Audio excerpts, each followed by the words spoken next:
Welcome to the first webinar of 2021 for the Virginia Energy Efficiency Council. Today, we will be talking with Zach Bacon from Appalachian Power Company and Michael Hubbard with Dominion Energy about taking advantage of the latest utility programs.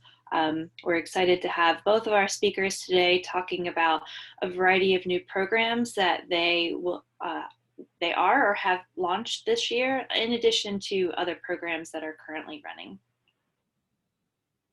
Next slide. Just a little bit about Virginia Energy Efficiency Council in case you are new or have not heard about our organization before.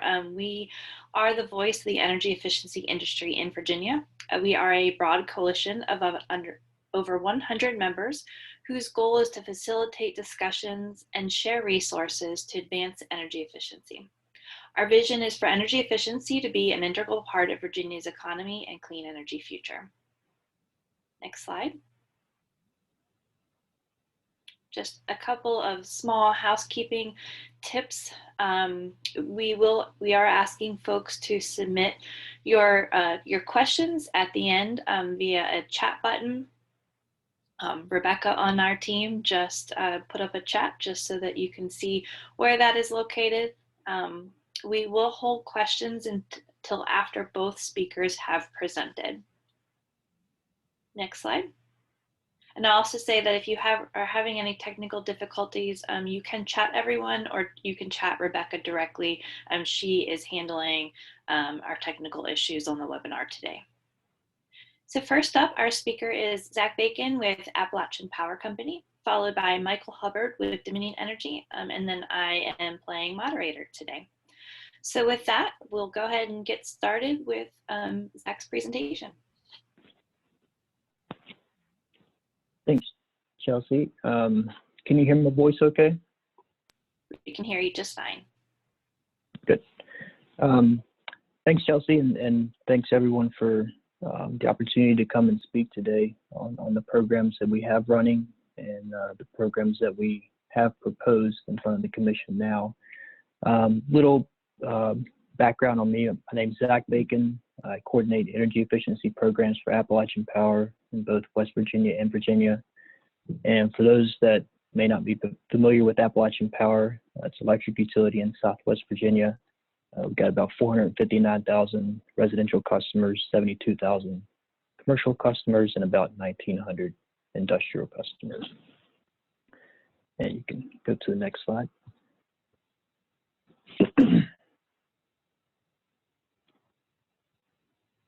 So I'll touch briefly on the current programs that we have running right now in Virginia. And on the residential side, I'll start out with the E-Score program. This is a program that we launched a few years ago. And through this program, an energy advisor will visit a customer's home to perform an energy assessment or an energy audit at no cost to the customer. And during that assessment or audit, the advisor generates a report, and the report shows the customer different ways that they can improve their energy efficiency within the home and ultimately get to a score of 10. And so E-Score, a 10 is a perfect score, and so the report generates a score for the customer based on what's there now, and then makes some recommendations on how they can improve their score to ultimately get to a 10. Sorry about that. During the assessment, there's some simple measures that are also installed at no cost to the customer. So these are light bulbs, aerators, and simple things like that just to generate immediate savings for the customer. And then rebates are available for larger measures outside of the audit. So think HVAC upgrades, smart thermostats, air sealing. Those are available for customers as well. Mostly for customers that heat with electricity. The Bring Your Own Thermostat program, this is also a program that's been running for a few years. It's BYOT for short. Through this program, customers are rewarded for allowing APCO to make brief changes to their central air conditioning setting by a few degrees during peak demand periods, typically on the hottest days of the year. For allowing us to make those adjustments to the thermostat, the customers receive an enrollment incentive of $50, and then each year they receive a check up to $25 at the end of the summer season. And the summer season lasts 5 months. And to participate in the program, customers should have a smart thermostat. So think a Nest thermostat is one. Should have a Wi-Fi network, obviously a working air conditioner, and must be a residential customer as well. The low-income weatherization program, it says it was launched in 2021, but this was really an expansion of a program that we had already operating in our territory for several years. And this program provides weatherization products and services to residential customers in need to reduce their energy bills and improve the home's comfort. APCO takes a whole home approach in this program, so we address health and safety needs in addition to the weatherization measures that are provided to the customers. We provide the funding to help supplement state and federal weatherization programs. And to enroll, customers can either contact their local weatherization agency or provider, or they can just send us a message to our website, and we'll get the information over to the correct party. The low-income multifamily weatherization is brand new this year, and it was launched out of a need for additional services for multifamily customers within our territory. This is a segment of our customer base that had historically not had access to a lot of energy efficiency programs, so this was a good opportunity to get something rolling for those customers that needed these services. And this targets individually metered multifamily dwellings within our territory. Eligible upgrades may include things such as lighting, water heating, appliance upgrades, HVACs, and health and safety measures as well. And to qualify, a certain percentage of the units within the building must be occupied by a family unit whose household income doesn't exceed 80% of the Virginia SMI, or they can be on the HUD DOE multifamily list. And if customers or properties or property managers are interested in that program, they can contact us via the website, or they could contact Community Housing Partners, who helps us implement the program. And the last residential program is the Energy Star Manufactured Homes program. It says launched in 2021, but this is actually a relaunch of a program that we had running a few years ago.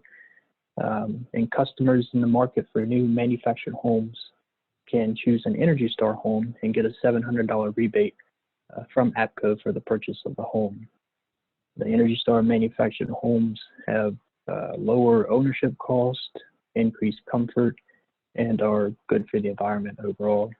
And so some things that an Energy Star manufactured home might feature include high efficiency HVAC, so they're all equipped with a heat pump, high efficiency water heaters, upgraded insulation, high performance windows, tight construction. And tight construction is really key on that program too, because manufactured homes are pretty well built when they are in the factory, but it's after they drive down the road that they start to loosen up a little bit. And so manufactured homes through the Energy Star program are actually verified on site to make sure that they're still performing to the standards that they were set at. Now over to the commercial side, we've got 3 programs in operation right now. The C&I lighting program offers cash rebates to retrofit or replace lighting throughout facilities with energy efficient options. These options usually offer immediate energy savings and can improve overall lighting quality as well. Lighting rebates might be available for things such as LED bulbs, high bay LEDs, low bays, canopies, parking garage fixtures, exit signs, and many, many more. If there's any businesses or commercial businesses that are interested in this program, they can reach out to us via our website or call the program phone number. And the C&I non-lighting program is exactly what it sounds like. It's just non-lighting measures. Through this program, we offer cash incentives for energy efficiency upgrades or improvements. Some of these might include things such as commercial appliances, variable speed process pumps, vending machine controls, and a lot more as well. And similar to the CNI lighting program, they can contact us through the website or through the phone number. And the last one that I'll touch on that we have in operation today is the Small Business Direct Install program.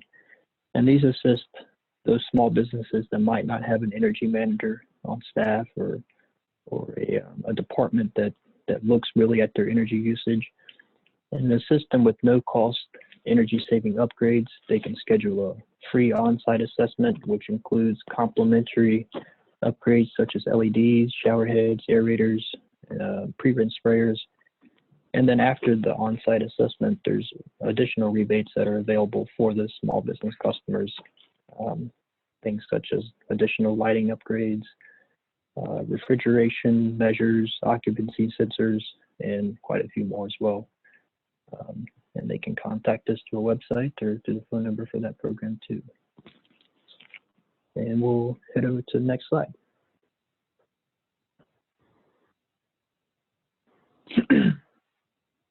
So for our proposed programs, we filed in November. They're still haven't received a decision on them yet, but hope to in the near future. And there's the case number if anyone's interested, but I'll kind of give a high level on them. The residential side, the home performance program, this is meant to replace the E-score program, and it's really going to follow the approach that we had with an existing home performance program where it's contractor driven on the assessment side of it. And it produces long-term savings in the residential sector, just like the E-score program. But it provides customers with a comprehensive in-home audit or assessment, has direct install measures installed at no cost during the audit, provides a report, and then customers will also have access to additional rebates identified, additional rebates on upgrades that are identified through that audit. The Efficient Products Program is a program that we had in operation in Virginia a few years ago, and we're excited to hopefully get it approved and back out to the territory. This promotes high efficiency lighting and appliance products. So it provides lighting discounts in store on select lighting products such as LED bulbs. And then there's also a component that provides incentives on Energy Star appliances through a rebate application process. Like I mentioned, this was previously included in our portfolio, ended in December 18, and based on discussions and recommendations that came up in our stakeholder meetings, we are seeking to relaunch it in 2022. For energy efficiency kits, we had previously offered kits through a component of our home performance program, and after discussions and stakeholder meetings, it was determined that it would be good to have a standalone program for kits, or energy efficiency kits. And these are provided to residential customers at no cost. The kits provide cost-effective energy-saving measures for customers while promoting other programs as well. And the measures include products that have verified energy savings, so think light bulbs, aerators, things that the customers can self-install by themselves. The home energy reports, this is something that we have not had before, but this encourages customers to alter their energy or electricity usage habits by providing positive reinforcement. The reports shared via email or other electronic means or regular mail. It compares the participants' usage with similar homes within our territory to kind of give them a glimpse of where they're at compared to a similar home. And that comparison will motivate customers to take action to save energy and maintain those savings for a period of time after the report arrives. And last, on the residential side, is a continuation of our Bring Your Own Thermostat program, or BYOT. And I touched on that earlier, but just a high level again, it just provides customers the opportunity to enroll their qualifying Wi-Fi enabled smart thermostats into a demand response program. And during the load event, we can cycle those thermostats or set them back a couple of degrees to reduce demand. Now over on the commercial industrial side, the Business Energy Solutions Program. This is going to be a new program and really a combination of the two existing programs that we had, the CNI lighting and CNI non-lighting program. But it's designed to generate savings for CNI customers through the promotion of high efficiency lighting and non-lighting upgrades. And the new program builds on the momentum that was generated by those existing programs that we currently have offered to the network. And for qualifying equipment, customers are eligible for incentives to cover a portion of the cost of the higher efficiency lighting and non-lighting technologies. And like I said before, it includes both lighting and non-lighting, but really provides a gateway to energy efficiency for new participants while encouraging those who may have already participated in our programs to adopt additional measures in the future. And the combined program provides really a more holistic view of energy efficiency measures and a simpler participation process with a single application that includes both lighting and non-lighting. And that came out of evaluation reports and talking with customers and trade allies on how to make the program better. And we found that putting it all underneath one umbrella or one program will really provide a nice benefit to customers and a simpler process to participation. And last but not least is actually a continuation of the small business and direct install program.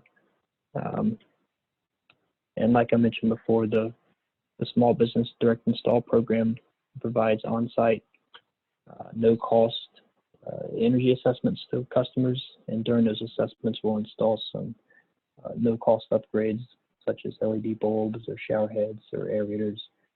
And then there's also going to be additional rebates available for lighting upgrades, refrigeration, occupancy sensors, and a lot more. I think that's it. Great, thank you, Zach. We appreciate the update. Our next, as I said earlier, we are going to hold all questions until the end, and so we're going to go right into Michael's presentation. Michael, you're up. Great. Chelsea, can you hear me? Yes, we can. Okay, great. Hey, really appreciate this opportunity to raise awareness on our programs, and so have a lot to cover here. And next slide. So just a real quick status update. You know, we have over the last few years, due to some changes in the law, there's been a lot more programs approved. And if you look at what we currently have on file and what's active, there's going to be 38 programs potentially by next year. And there's a hefty goal of, we know about the percentage targets that was set out in the Virginia Clean Economy Act, but also in the Grid Transformation Security Act, there was an $870 million spend goal over a 10-year period. Just over the last few years of that goal, we're already 55% there to that goal. And a lot of that is attributable to the great program ideas that we have gotten through the stakeholder process. There's also a low income component of that. And you can see there that 15% of that 870 we're already about 53 million, 40% of the way there. So there's a lot more opportunity, but a lot of progress has been made in just a few years. And then, as many of y'all know, this long-term planning process that we have kicked off through the stakeholder process is ongoing. We've brought in Cadmus to assist us with that process. And so a lot more good work to be done. Next slide. So I'm not going to run through the list of programs, but I encourage the current programs. We're going to focus on what's rolling out right now. But I just mentioned we went from roughly 13 programs that you'll see on the left-hand column, and go to our website if you want to check out any of those. But look at what's launching just early this year. We pretty much are doubled in the number of programs, so that's really exciting with what's launching. Next slide. So also, similar to what Zach was discussing, we had a filing at the end of December. So we have about 11 new programs that we have brought before the commission. And I'll just highlight there a lot of exciting new opportunities, including two that I'll highlight for you right there that came kind of out of ideas around the, with the COVID situation we've all experienced. The virtual audit became a reality that we wanted to be able to pursue. And then some additional upgrades as we talk to stakeholders and our low-income provider network, opportunities to expand our low-income programs, including adding the solar component to the existing HVAC improvement program that we've got out there. And then on the non-residential side, we've got things that are new, agricultural programs that deal in building automation and optimization, and even a customer engagement program on the non-residential side. We just are launching one on the residential side. To the right over there, I'll just highlight that the procedural schedule, we're in the middle of our ongoing case to get these programs approved. And the commission has about an 8-month window to render a decision on this. So we're very excited. We think that we've put forth some really good programs. Many of these came out of the stakeholder process, and we look forward to hopefully being able to launch these early in 2022. Next slide. So a little bit of highlights. I just, everybody experienced some hurdles and difficulties with the pandemic. But I just wanted to point out some of the success that continued despite some temporary shutdowns and adjustments in work processes. We were still able to do over 3,200 homes in the low-income assistant programs with the network of providers. So some great work still continued to touch customers in need. In addition, over 5,000 participants in our residential and other non-residential programs. In addition to that, we had over 2.9 million LED bulbs and over 19,000 appliances that were Energy Star appliances that were discounted in over 500 retail outlets throughout our service territory. And it's really cool to see a map with all the retail outlets that are participating in our discount program. It's impressive when you see that on a map. But in all, there was over $26.7 million of just rebates issued to customers to help them with their energy needs. Next slide. So I want to give a launch update. If you don't mind, a lot of programs. I showed about 13 programs that are rolling out. Hit the next slide if you don't mind. So there's a lot of activity that goes on. We've talked about this. When you get these programs approved, the securing of contracts, risk assessments, IT pipelines that have to be built, risk assessment in the transfer of with new vendors and so forth of customer information and things of that nature.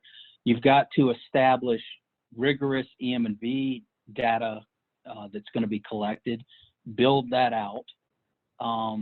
You've got, if some of these programs are supported by vendor networks of different auditors or HVAC contractors and so forth that participate, and you have to get them trained, build your applications, print those applications, have them available on the web, go through training, come up with your customer enrollment mechanisms, develop your terms and conditions for each program, develop your marketing, and then get towards rollout. So a lot of activity has occurred over the last numerous months as we move towards rollout. Next slide, please.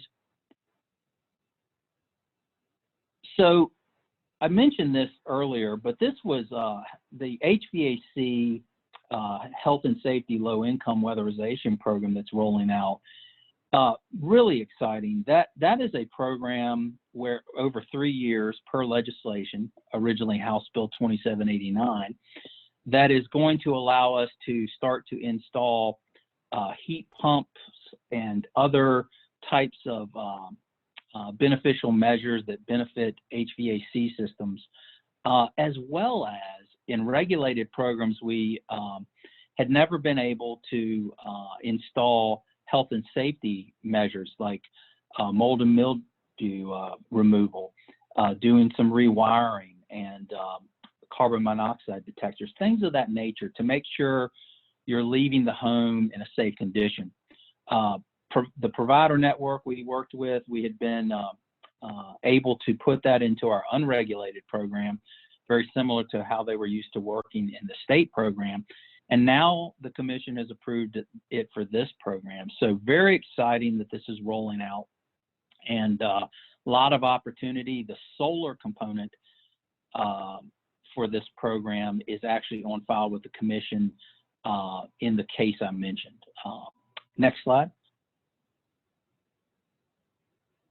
So our thermostat program, really there's 3 parts to this, and right there is some of the information that you may have seen come to your home or you may find on our website or so forth. Next slide. So basically there's 3 components to our smart thermostat program.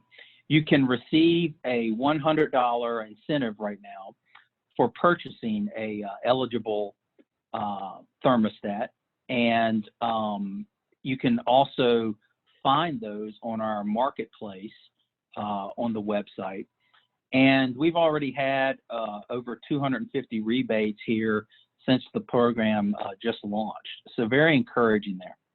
There's also a behavioral type of program we call Weather Smart, where you can get a $10 annual incentive to allow a program to help optimize and produce energy savings through participation in that program.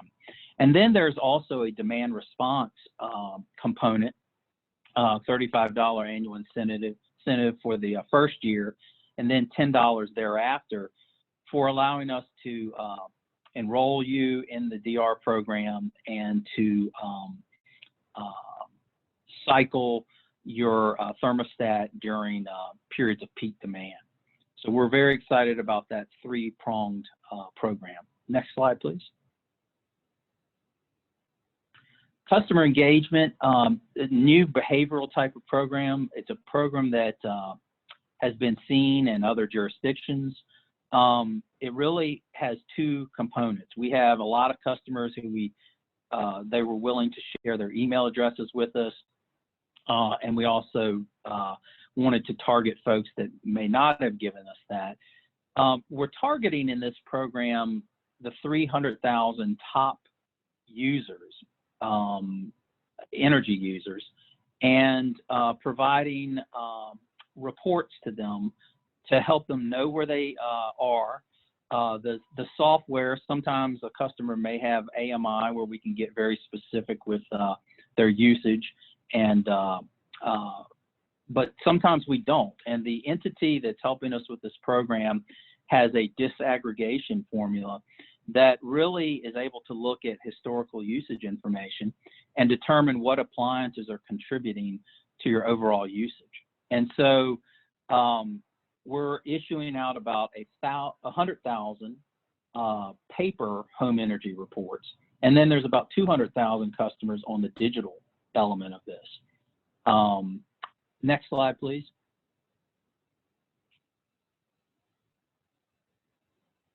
So if you look at the next few slides, it's very tiny. I'm not going to dwell on these, but here's an example of on the paper reports, things like your history, your bill history, ranking the usage of appliances, and then how your performance stacks up with others, and also some insights on where you might be able to have savings, whether through tips or other programs. Next slide, please. So also, if you're part of the electronic part of this program, there are different screenshots that you'll be sent with some of that same type of information, appliance information, billing history, and other helpful messages, bill summary information, and things of that nature. Next slide. So the digital customers are getting 2 notifications, 2 emails per month, whereas the paper reports there's 6 of those that go out throughout the year, and those are targeted at the higher usage months, such as the summer or the colder or winter months. So very exciting opportunity to help cross-market our programs and move people towards additional solutions. Next slide, please. So wanted to mention we have a welcome kit program that has launched for customers setting up new accounts. When you set up a new account with Dominion, even if you move around, there's a customer ID that is assigned to each customer. That particular program, it's really neat. If you get into the program, you first get a smart strip to help you, you know, and there's instructions on how to set that up, whether you're setting up an office type of environment in your home or home entertainment, there's instructions for that. But it also leads you towards additional improvements that you can ask for, such as a water heater kit with aerators and pipe wrap and shower head type of information, a lighting kit, or even a home ceiling kit. So there's lots of options. There is a survey that a customer can participate in that's very simple, that helps them kind of match up what kits must be more appropriate for their needs.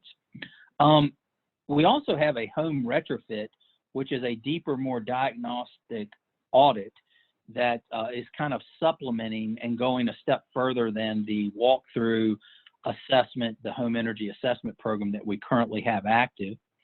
And we also are rolling out right now a manufactured housing program and multifamily programs where historically we hadn't been able to focus as much on improvements in those sectors. So a lot of training is going on right now, and as soon as contractors get enrolled in those particular networks and get the training, enrollments can begin. And so we've seen a significant number of folks interested in being contractors in these respective programs. Next slide, please. Again, these are just some informational brochures on the different types of kits and how to set things up within your home. Next slide, please. If you get a welcome kit. And there's the different brochures, the survey information, depending on your home type, which leads you to the additional kits that you can submit for. Next slide, please. So again, a lot of information on the website for our programs. You can find measures under each program. If you go to dominionenergy.com, up at the top, you'll find a major tab called Energy Savings. If you click into that, you can go into residential programs or non-residential programs, or even programs that assist those in need.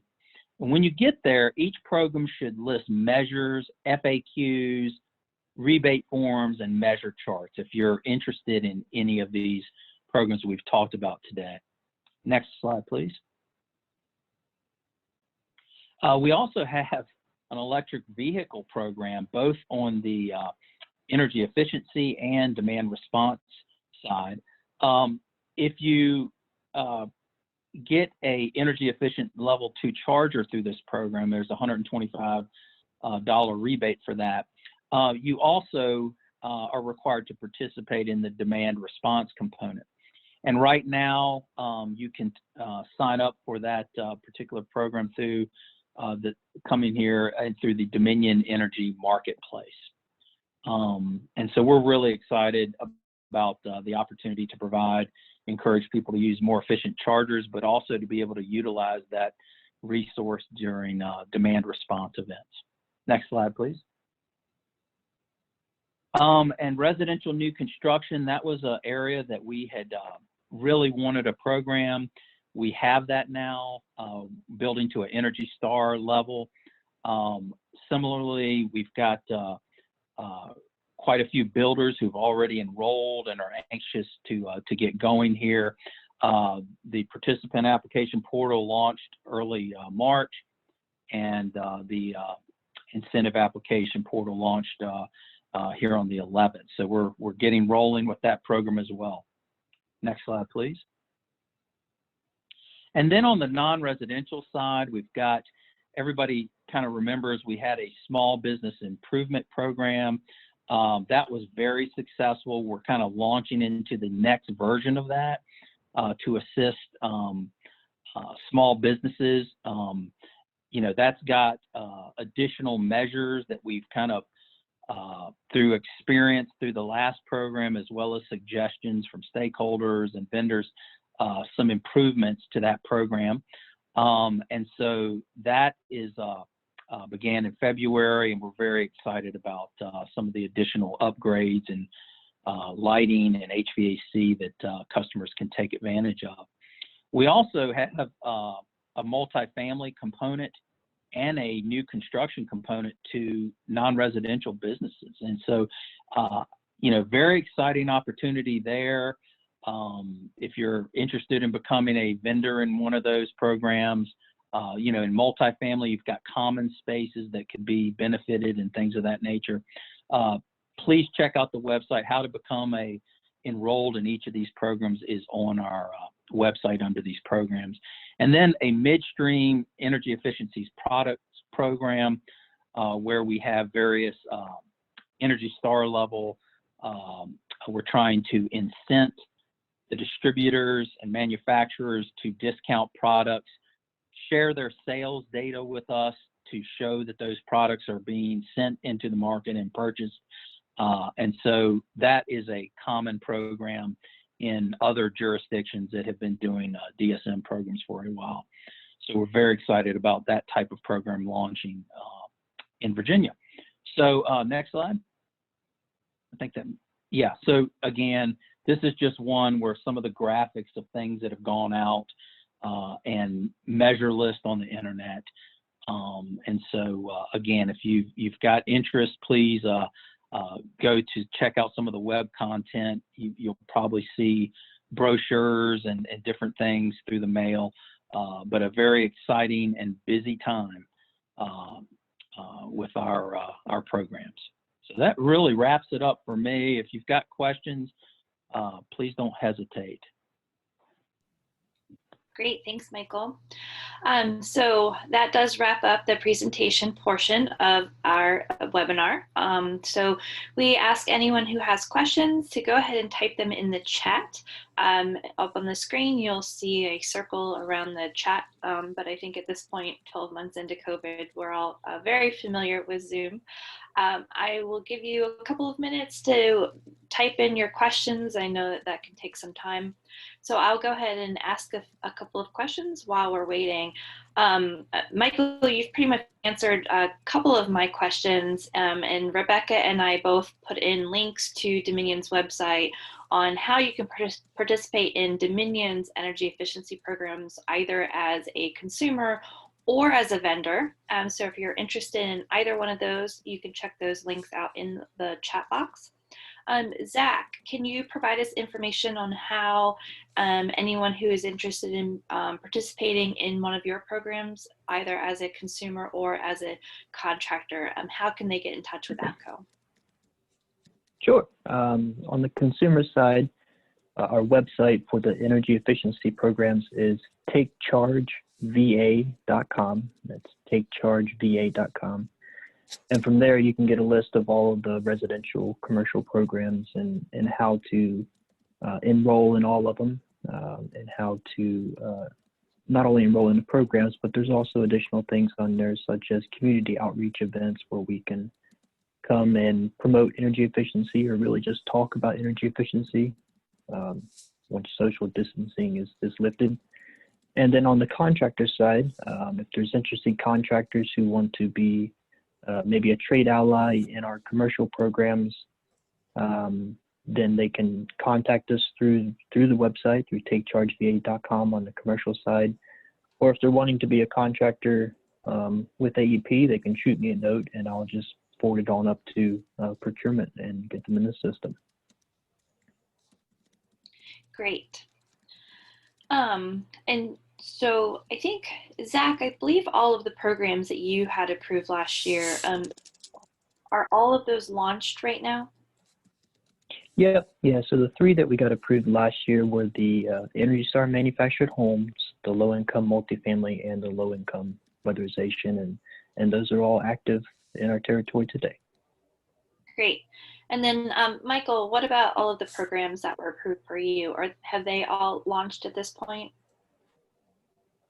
Yeah, they many are actively available to customers, and there's a few where the contractor network, as soon as they get their training, they're allowed to begin the work. So yeah, everything is pretty much ready for operation, and information available for those who are interested in beginning that enrollment.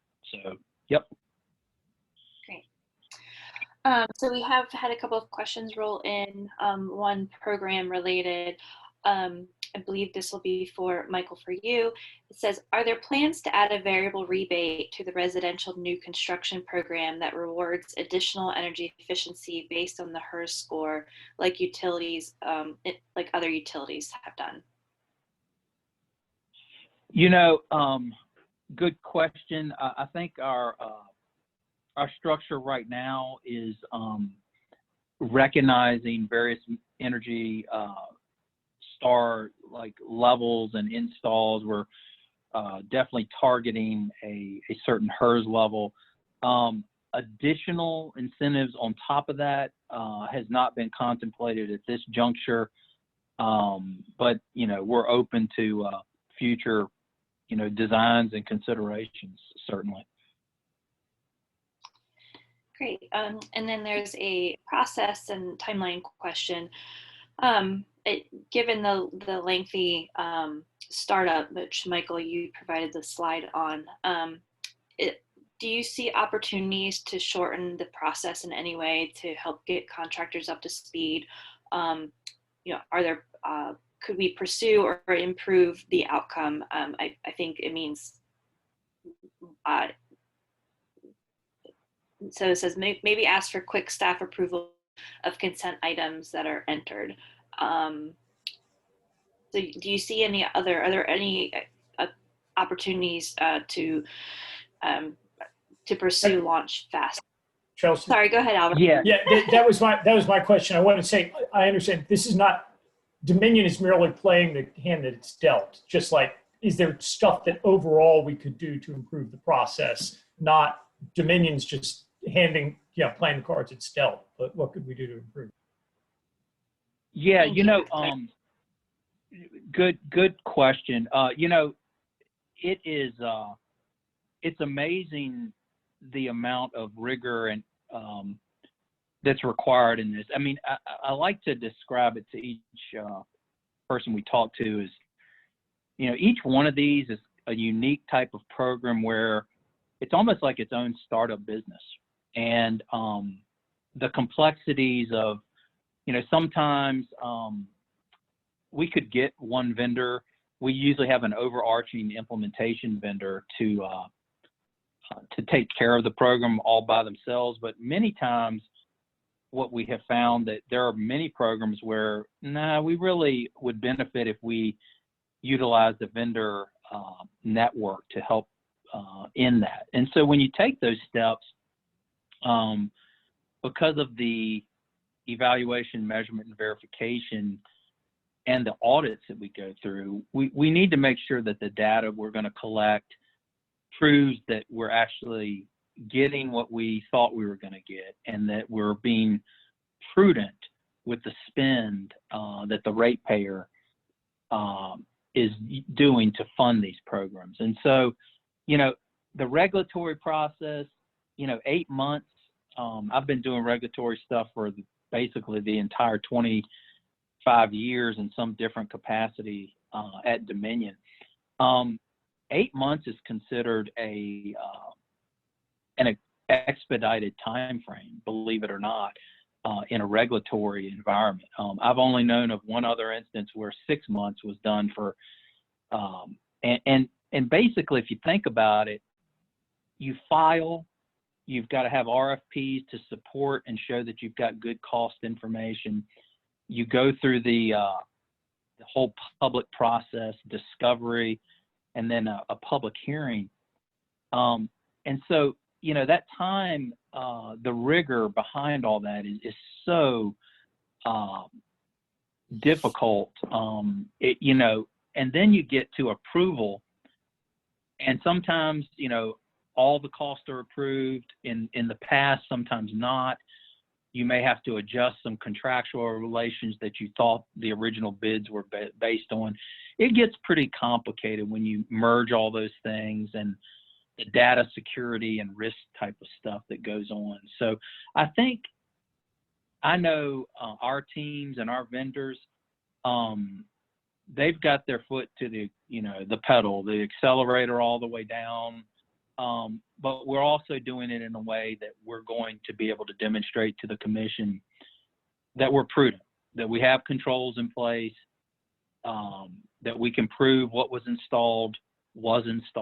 And so every opportunity we can to make improvements and the speed by which these are rolled out, we will look for. We're open to suggestions. But it is important for people to recognize too those many, many, many important things that go on as you start to build and roll these things out. Thanks, Michael. Anything to add, Zach? No, I think Michael hit all the points very good, and I would just highlight the regulatory side of it. I know my job is about 85% regulatory. Feels like 150% sometimes, but yeah, I would agree with everything Michael said. Okay. Sticking with process and timeline, there's a question about when the next RFPs will be coming out, and then I think a follow-up question to that, it related to my question about how do contractors and customers get involved. How do interested parties reach out if they're interested in receiving the RFP when it comes out? Zach, do you want to go first? Well, yeah, Zach, go ahead. I'm sorry, you broke up a little bit while you were talking on my end. Is there a question in the box? No, well, it is, but it's a lengthy question, and I asked the last one first. Okay. Just wanting to know when your RFP will be coming out for in preparation for the next filing. And then I had a follow-up question. How do interested parties get in touch so that they can make sure they receive the RFP? Oh, okay. Yeah, so if they are interested in receiving the RFP, they can shoot me a note, and I'll send it on up to procurement to get them on the list. And as far as timeline for RFPs, maybe sometime late spring, early summer, we'll get one out for programs that were identified through the stakeholder process. And then we'll use results from that to help shape our next filing. Great, thanks. Yeah, Michael? and good. Yeah, similarly, we've had a question like this come up in our stakeholder meetings, where if you're interested in becoming a bidder, we get people registered through our supply chain / procurement department. So feel free to reach out to me or others on my team in that regard. The stakeholder website is another way. Ted Knicker can get you in contact with us as well. So there's information there. Our next RFP, we have had stakeholder meetings early this year. We also put out a template to solicit additional ideas. So we're building that RFP right now. Our target is late March, early April to get that out.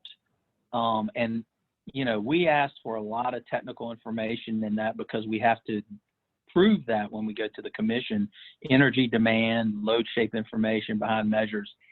So the reason I bring that up is we give people about a month and a half to complete that RFP because of how technical and the depth by which we need information. So that will set us up so that we can get that information back, evaluate the bids, run some cost benefit tests on what's looking promising, and then be able to continue to work with and communicate with stakeholders what we think is going to be going in our next DSM filing, which, by the way, is early December of this year.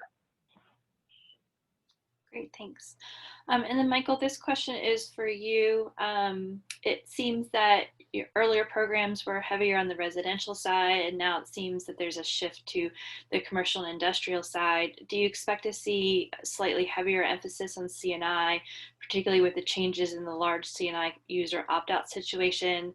And do you have a feel for how the opt-out situation may impact these programs going forward?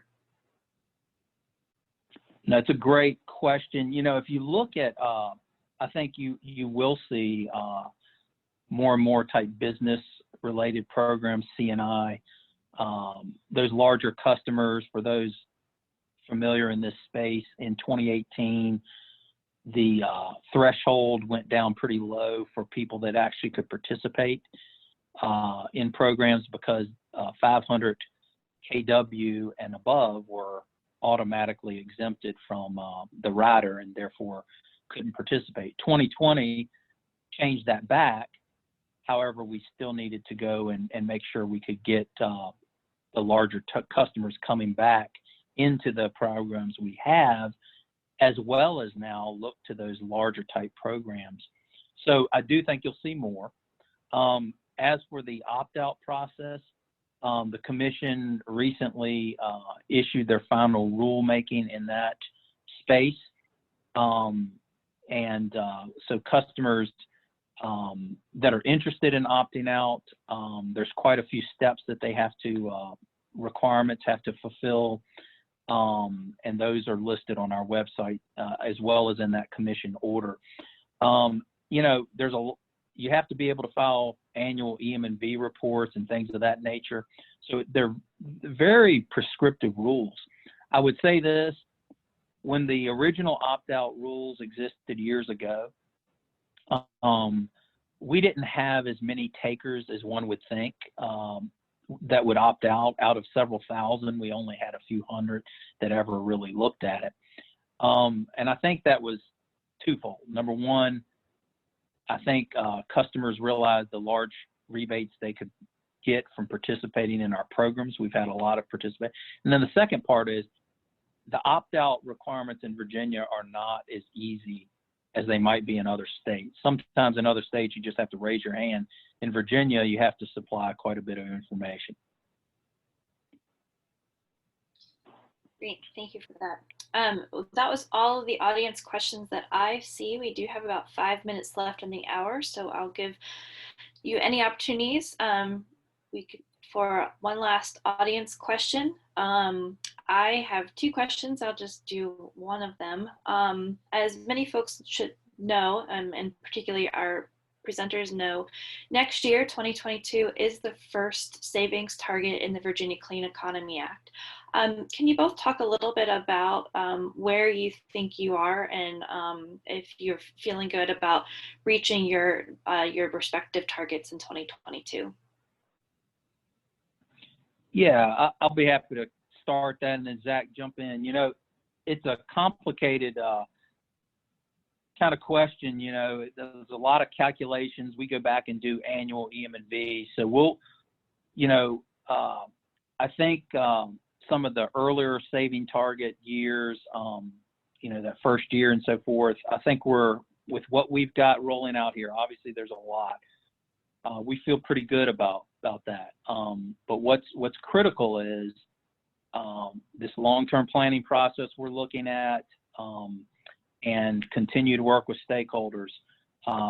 You know, we're up to looking for ways to move towards that target. That's why we brought in Cadmus and looking at a long-term plan. And so I think the devil's in the detail here with all these programs. It's looking good, but it's a challenge. And the earlier year is definitely going to be easier. Outer, we're still looking towards those challenges and building a plan. Zach? Yeah, and on the Appalachian Power side, similar to what Michael was saying in the early years, we're feeling real good about where we're at with the proposed programs that are in front of the commission now, or where we're going to be as far as to our goal. And we're still feeling good too with years out into the future with those programs and the portfolio that we offer. And so I think this really gives us a good opportunity to focus on those programs and really fine tune them and find opportunities to provide extra value to the customer through those programs that we may not have planned for in the planning process. Great.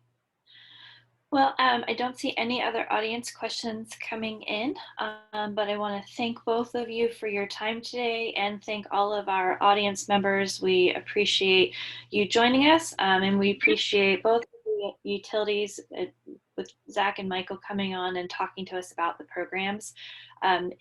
On your screen, you see all of our emails. If you have any questions, we also put them in the chat box. But with that, I want to just thank everyone for their time today. Thank you, Chelsea. Thanks for the opportunity to speak. Absolutely. Great call. Thank you. Take care. You too. Bye.